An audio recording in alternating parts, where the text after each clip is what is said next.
the capsON podcast, coming to you from the capital, with your hosts, Nick Tobias, Tyler Blumenstick, and Michael Brittany.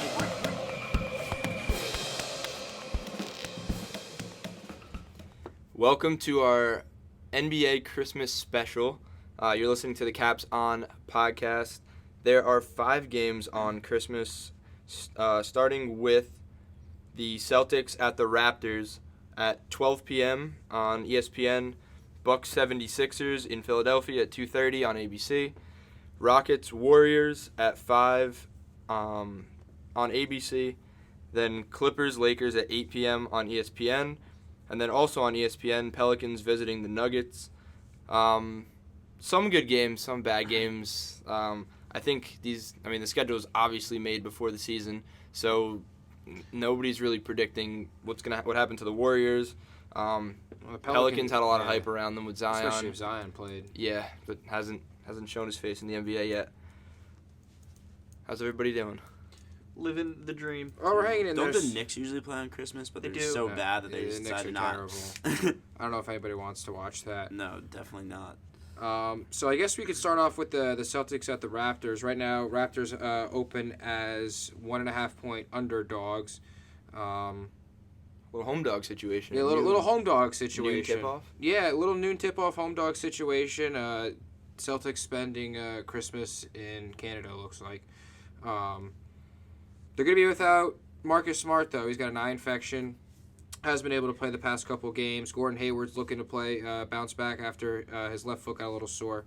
Toronto might be without Spicy P, which might be a little bit of an issue. Spicy P does a lot of stuff for them offensively, defensively, stretching the floor, and no Marc Gasol, and that also hurts their big man. That just pretty much brings it down to Serge Ibaka. So we're recording this on Monday night. Yeah, Monday the 23rd. The Raptors, They beat the Pacers. They did an OT? I'm pretty sure They went in OT. I'm pretty sure they won in overtime. I might be wrong. We're gonna get a little fact check on this real quick. But even so, yesterday, they took the Pacers at home in Indiana to overtime. The Pacers have been playing really, really well, and Siakam is out tonight. Same with Norman Powell and Gasol. The Raptors lost 120 to 115 in overtime. Okay, I mean, even so, Still. I'm pretty sure that line was plus It was 5.5. 5.5. They didn't cover that spread. but even so, they're coming But off. they did cover. Yeah, they cover. It Yeah. was 115. All right. They're coming off an overtime game today and a 30-point comeback against the Mavericks on Sunday. They're going to be a little bit, I think, gassed coming into this game. They're using even all though their luck. Exactly. Even coming back into Toronto, that little hometown boost. I don't know if that's going to be enough. I think you look early on, if they're missing shots short, or if they're missing free throws short, then they're tired, and that doesn't bode well for the rest of the game. I believe Boston is well rested. Their last game was the 22nd. Yes, they played on Sunday. It's like We played the Celtics played the Charlotte Hornets, and they spanked them. Mm-hmm. Absolutely spanked them. So Celtics are feeling good this year. I'm a big Celtics fan. I'll put that out there now. I love what they're doing this year. Kemba's been a valuable part of the team. Tatum and JB are finally starting to pop off. Initially looking at this game, you look at Boston as 1.5-point favorites on the road. I love that. I think Toronto, like Mano, you were saying, I think Toronto's going to be a little gassed after their past 2 emotional games. But especially if their dudes are hurting too. Not even gassed, but hurting. Pascal Siakam, Marc Gasol, like those are important parts of their offense. Those are big minutes. Those are big minutes that they're going to be missing, and they can't. Kyle Lowry can only do so much. Mm-hmm. I don't trust Kyle Lowry to put the team on his back on Christmas Day, at all. I like Celtics 1.5 here. I do. I do too. I don't see a situation where Boston loses this game. I gotta agree with you guys. The Celtics are among the top team covering the spread in the league at 68%, and they're also amongst the league leaders in road wins. They're 8-5-1. And like you said, Toronto is faced with many injuries, and they don't have much rest, whereas Celtics are coming off a nice few-day rest. I got to go with Celtics in this one, -1.5. So, Nick, are these against the spread numbers here in the records? They are. So, just a little statistical breakdown on this. Both teams are pretty good against the spread in pretty much every situation. Like, they have positive records in every situation pretty much that holds true. Like, for example, like Mikey said, they're 8-5-1 against the spread as the away team, 12-6-2 as the favorite, 12-5-2 after a win. And then you go down to look at the Raptors, 17-12 on the year against the spread, 14-4 after a day off, which they're going to have tomorrow, 3-1 with a rest disadvantage. Then you look at the Celtics, 6-1-1 with a rest advantage. So essentially, I mean, the only thing that really kind of flips this around for me is the fact that the Raptors are 3-6 as an underdog, and the Celtics are pretty good against the spread as the away favorite. And then you get the eye test. Yeah, I think the eye test is a big factor. And the injuries, I just think the Celtics are a better team at this point than the Raptors. They've been getting their wins, but they've been struggling and kind of squeaking it out a little bit. So the Celtics are 20-7 this year. They have the third best record in the NBA. And I can't bet against the boys. I can't no. pick against the boys. No, so I can't. All right, squad agreement got it back here you, Nick. on the Celtics. Yeah. That All right, pick is so- most definitely going to be posted. To Absolutely. So we're all going to go with Boston -1.5 here. So the next game, Milwaukee Bucks at Philly at the 76ers at 2:30. Right now, Philly is favored by 1 point, so the Bucks are getting 1 point on the road. Injury report's pretty clean for both teams. Eric Bledsoe has had a leg issue, has been out, and it looks like Philly's going to be without Matisse Thybulle. Matisse Thybulle's been doing really well on defense this year, even as a rookie. Really good defensive player. Embiid was out today with an illness. Yeah, So, I mean, but they supposedly they might have been disguising illness for a rest, but who knows? it's possible. I think going up I- against Giannis, I think you need I him don't in think there. Embiid's going to miss this game. I mean, this is a big conference game. This is a preseason matchup, a potential preseason matchup. Postseason also matchup. yeah, Postseason. the sorry, first no. time they meet out of like 3 times this year. Yeah. I can't see. I mean, Milwaukee Bucks +1 in this game. I mean, right now as underdogs, they're not. They've been underdogs in one game and they cover the spread.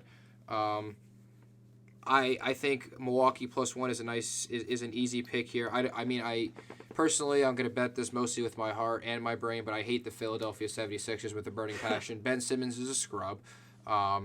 I don't like Joel Embiid. I think he pisses me off to no extent.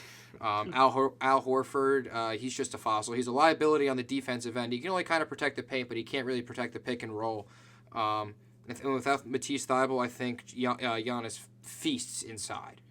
Yeah, I think the 76ers kind of struggle with dudes that can kind of get to the paint and kick it out back to shooters.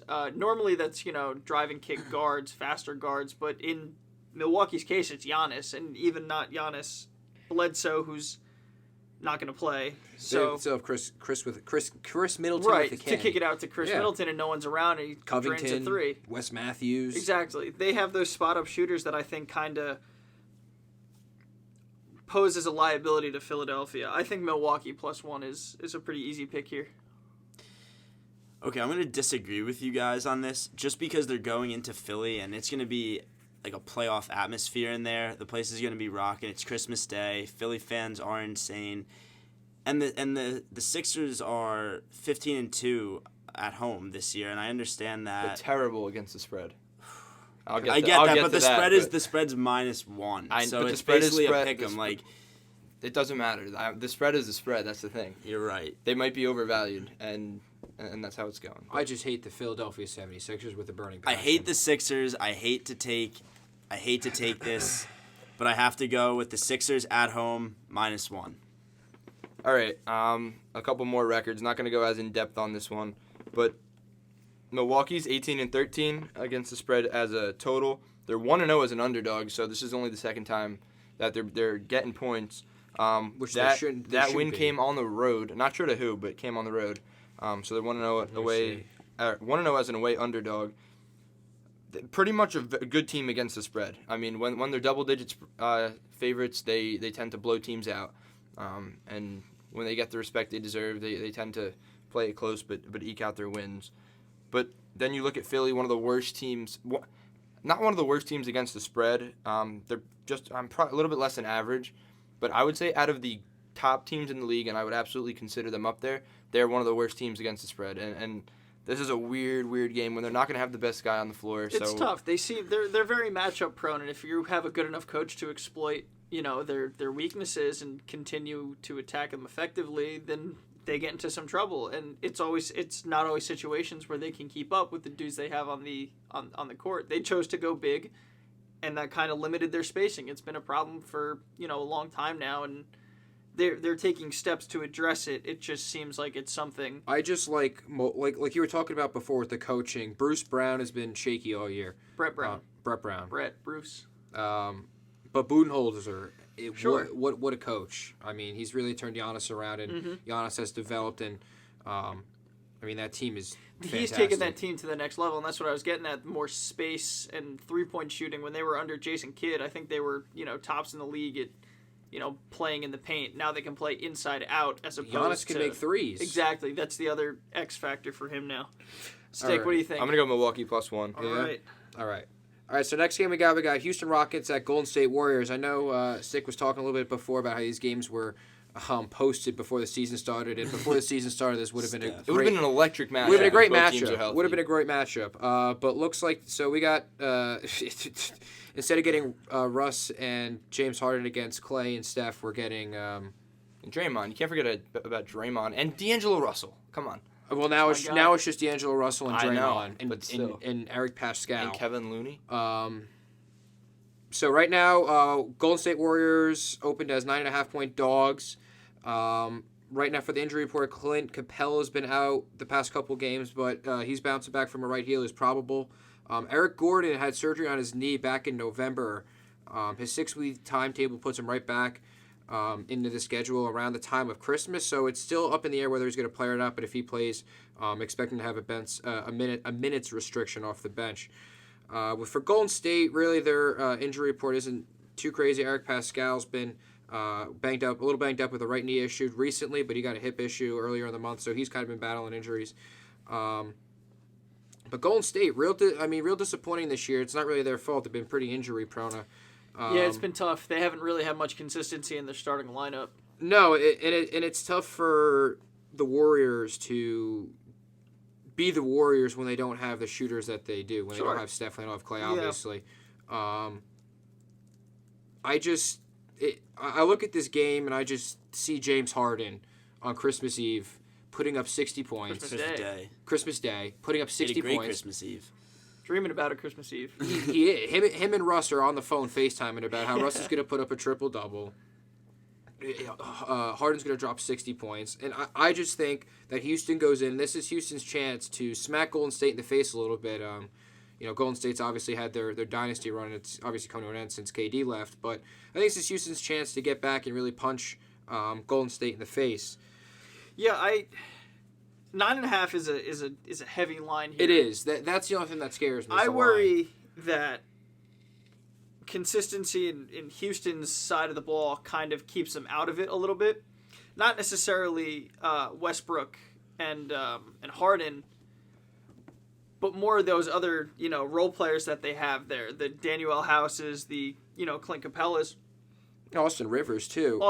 Those guys can go cold, and you're literally banking on James Harden, who might be the best player in the league, depending on whether or not you absolutely the best scorer in the league. Whether or not you like watching him play. Sure, best scorer. And you got Russell Westbrook, who can put up a triple-double, but he can also go cold. So you're kind of going on two guys versus a Golden State team where they don't have guys either. And this might be me giving too much credit to D'Angelo Russell, but I think he might be able to keep a Golden State within a 10 to 12 point I think you're range. talking about streaky shooters. I mean, D'Angelo Russell's name's got to be in there. Sure. He's one of those. He's a rhythm shooter. If he makes the first 5, he's not going to miss. If he misses 3, he's going to go cold and not shoot again. So it's really a toss-up. But the points are tough. Right. I can see a situation where Golden State stays, kind of close in this from like an 8 to 12 point game. That doesn't make me comfortable enough to put my money on it. But I just think Houston 9.5. And to your point, Houston could pop off. They could very well pop off. Yeah.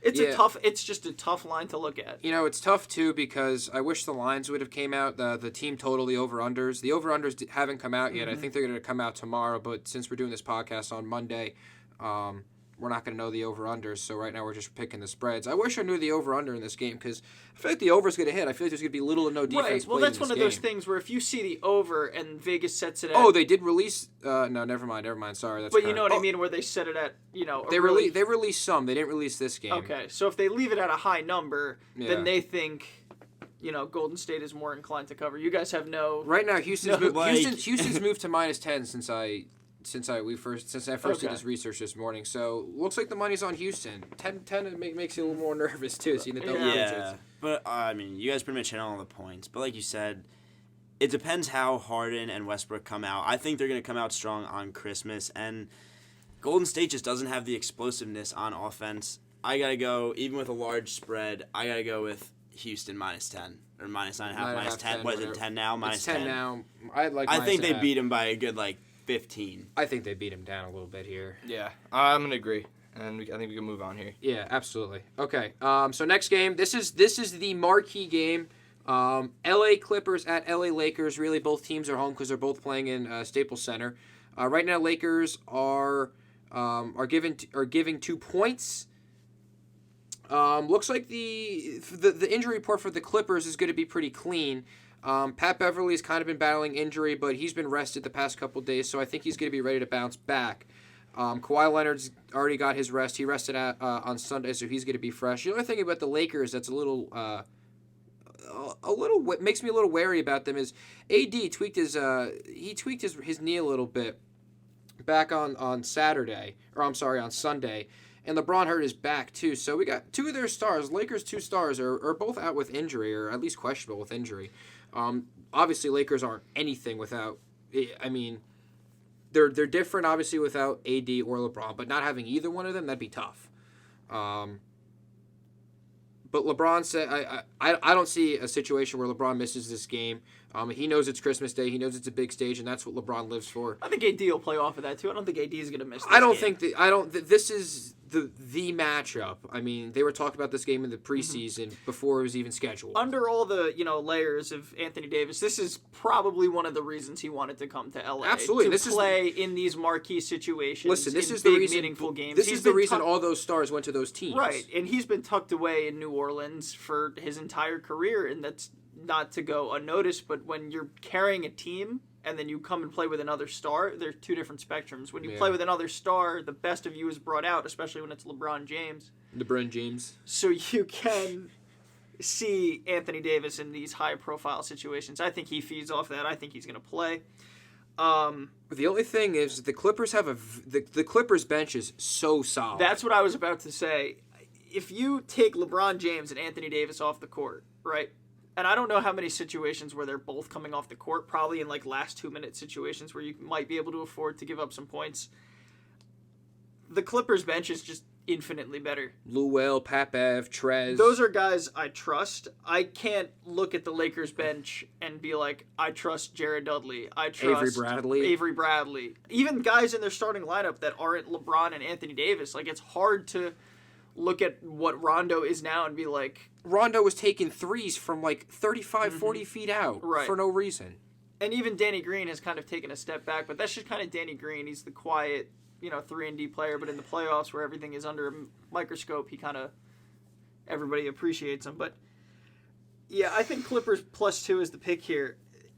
The score, or the guys on the Lakers bench just don't entice me at all to think that they can keep this game close. I agree with you. The Clippers are 18-14 against the spread. 3-4 as an underdog. The away stats don't necessarily make a difference because it's still a Laker home game, but it's going to be a very, I would say, neutral crowd. Probably maybe leaning a little bit towards the Lakers. I think it's to be a Laker crowd. It's a Laker crowd. It's definitely. But you're going to have Clippers fans in there. And I think it's going to be it's going to be sold out, obviously, but without a doubt. And the Lakers are a very average team against the spread. Again, another game that comes down to the eye test and which superstars you want to take. And like you mentioned, I think the bench depth in this game is really, really, really going to make a lot of a difference. I've been riding the Clippers a lot. We all have been riding the Clippers a lot. Yeah. They've been treating us pretty well. So I'm going to stick with that trend, and I'm going to go with the Clippers +2. I just have to trust in LeBron on this one. I have to go with the Lakers at -2. it's Christmas. It's his time to shine. He loves these big moments, like you said. He's not going to lose this game. Lakers -2. I have a tough time. Initially, when I looked at this game this morning, I was thinking Lakers -2. It's going to come down to a last possession this game. All right, if I had to pick this game, and I'm a big Kawhi fan. I'm going to roll with the Clippers +2 here. All right, so that brings us to our last game, probably the least exciting game, and that's probably why it's on at 10:30 at night. Everyone's going to be tired from Christmas, and everyone's going to watch this game for 15 minutes and then go to sleep. So we got the Pelicans at the Nuggets. Nuggets -9.5. Injury reports are squeaky clean for both teams. Obviously, we're not going to see Zion out in the court. Which is a shame because that's 100% why the Pelicans were booked on this game. That's 100% the reason why. I would have loved to see Zion on the big stage on Christmas, see how he would have performed. And Denver, they have a squeaky clean injury report. Obviously, they're only missing Bol, who hasn't played all year anyway. The Oregon. Bol is paper thin. That guy is the Oregon 7-foot sensation. I feel bad for him almost. It's tough to be those guys. He's got he's got talent, raw talent. Has not reached his peak yet, but he's also just I feel like his body's just kind of a disservice to him. When you're you have that makeup, I feel like you're it's very basically hit or just miss. like a pencil. You can break it any second. The difference with Bol and a guy like Boban are just straight mass. Yeah, Boban's a big dude. Boban's a hefty enough dude where he can support what's under him. Bol is tall and like you said, he's pretty skinny. Doesn't have much muscle mass. And he doesn't play tough either. No.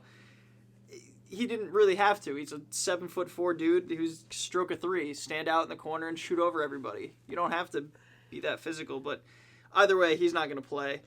The tough part about this game is, for basketball wise, myself, when it comes to gambling basketball, I'm big on the statistics more so than when it comes to football.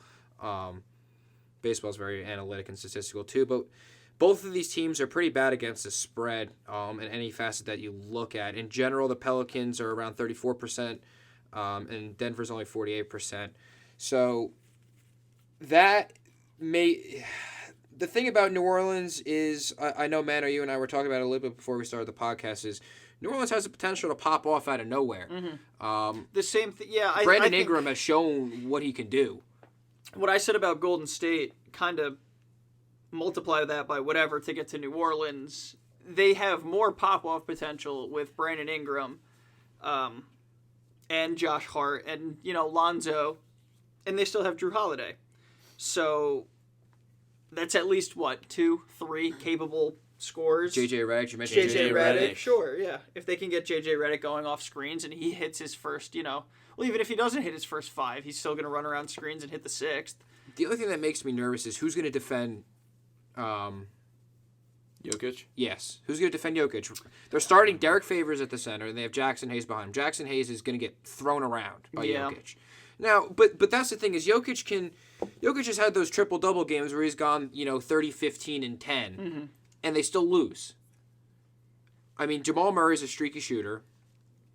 Sure, their entire lineup is kind of Paul Millsap is a vet. You can't be leaning on him all game to do anything. I think New Orleans has the firepower to keep up in this game. I think they might. The only thing that sinks is they're away, and as the away team, they are 4-10-1, so they're only 20. They've also lost 14 to 15.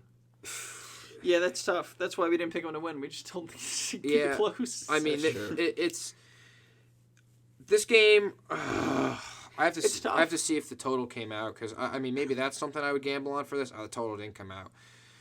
They're currently tied with Portland 31-31 after one, as we're recording this. So in Portland? In Portland. Portland's a pretty that's a tough atmosphere. They have two declining stars. I wouldn't say Lillard's declining, but McCollum maybe a little bit. I think McCollum's regressing. Regressing a lot. And Dame can't do it all. No, Hassan Whiteside can't do any. I don't think Hassan. No. But regardless, Portland has those guys up at the top of their lineup, and New Orleans keeping up after 12 minutes. So I don't know. I'm gonna not put any money on this game of my own, but what I am gonna do is assume that the Pelicans' athleticism can. I feel like the Nuggets are, out of the good teams in the league, the Nuggets are one of the slowest teams. I agree. I think if New Orleans can really get in a rhythm and actually play and flow and get out and run. I think they have the athleticism to really. And that's what Alvin Gentry slow it wants to down. do. Alvin Gentry has always had a fast-paced offense. And the guys that he got in this Anthony Davis trade really kind of reflect that. I think you're right, Stick. I think they're going to try to move the ball, like, in transition and beat Denver, who's, like you said, one of the slower teams to. Did I say I was taking New Orleans plus 9.5? No, just but did. you No. are. You're Are taking, you? I'm taking New Orleans plus 9.5. I'm with you on that. Nick, tell me why I should take New Orleans 9.5. I know. Well, right now I'm looking up New Orleans' team defensive rating because that's the only thing that makes me very nervous. And I'm probably rightfully so.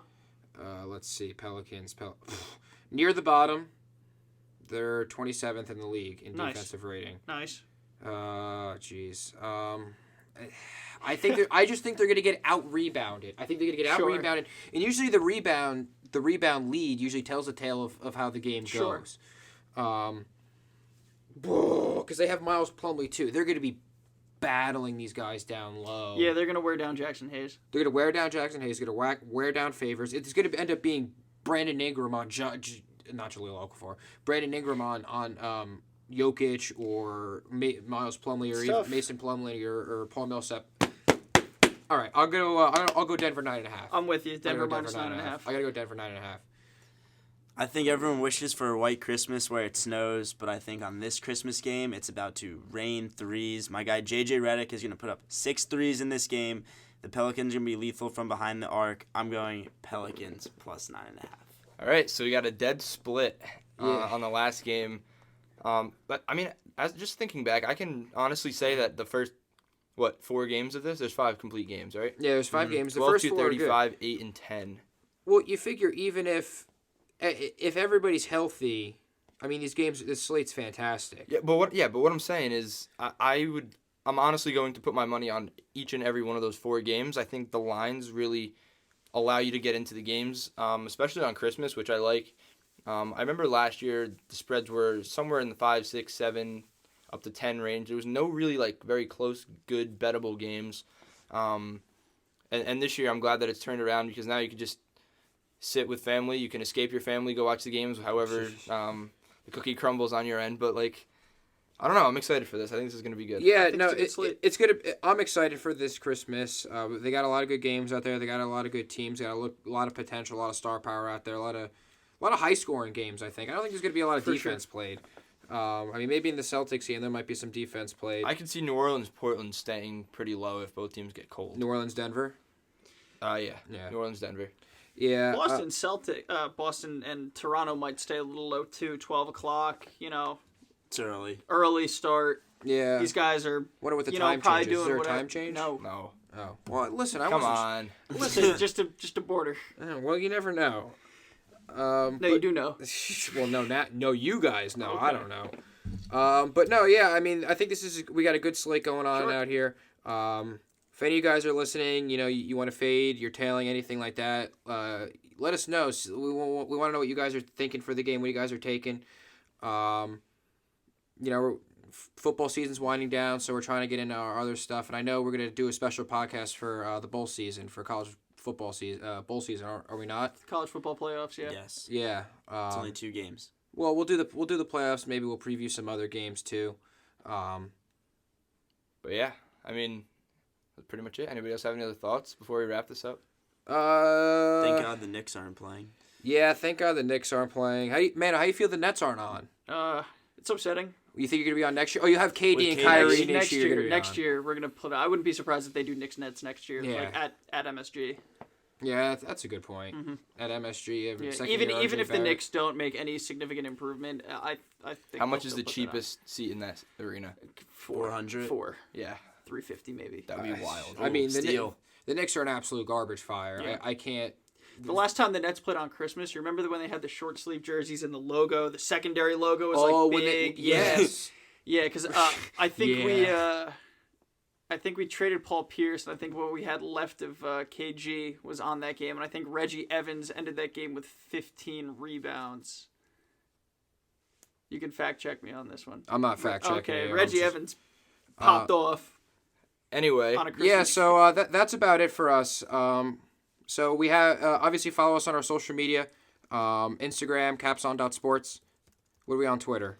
capsON_Inc. Where I said it on the last NFL podcast, but we're really going to start ramping it up on Twitter, getting you guys content on whichever platform you prefer, because I know a lot of you guys might not be Instagram heavy, but you're Twitter heavy, so we want to make sure we get our stuff in front of all of you guys and allow you to take in our picks, podcast, content, anything we post. So with that being said, yeah, well, hey, tell your friends, tell them to listen in. I think we got some pretty good analysis here. We got a pretty good group.